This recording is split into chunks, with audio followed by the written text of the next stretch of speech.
Assalomu alaykum. Qadrdonlar, yaxshimisizlar? Charchamayapsizlarmi? Kechagi Matiz sochib olganmiz. Sizlarda ham mana shunaqa holat bo'lmasligi uchun iloji boricha suvda yurgan mashinalarni antiskga o'tkazib qo'yishga maslahat beraman. Bunda bo'lgan muammo, endi bu shlankasi charchab qolgani uchun suv oqizib yuborgan. Golovka prokatga kuyib, gilzani уже qizdirib qo'ygan. Chizilib qo'ygan. Sizlarga ko'rinmaydi. Bezinda yurganda mana nima uchun yaxshi bezin qo'yinglar deydi. Mana shunaqa holat bo'lmasligi uchun yaxshi bezin qo'yinglar. Uchinchisiga o'tkazish boshlagan. Endi bu 0 dan 100 gacha motor kaprimot bo'ladi. Lekin golovkasining holati yaxshi. Pachukda suv kamayavergan, lekin ustiga suv quyavergan.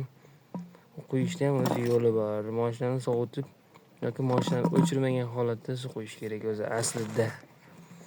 Issiq motorga sovuq suv deformatsiyaga olib keladi.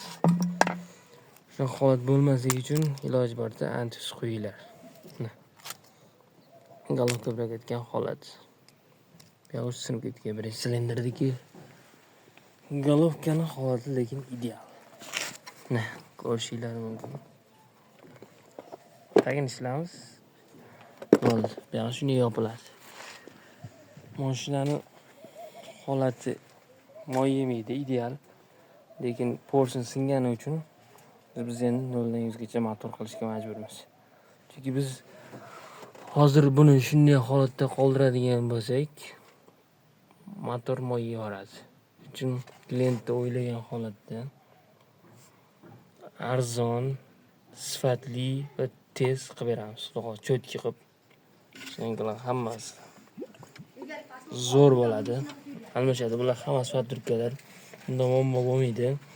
Ancha quylarda germetikalar cho'tki qilib hammasi toza, akkuratni qilib yig'amiz. Yig'ib bo'lgandagi videosini ham qo'yaman, xudo xolasa.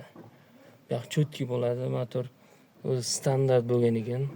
Buni xudo xolasa endi nechiga chiqishini bilmaymiz, lekin ideal bo'ladi. Mana shunaqa videolar kerak bo'lsa, obuna bo'lib, like bosishdan chiqmasin. Joyinglar sog' bo'lsin. O'zingizga ehtiyot qilinglar.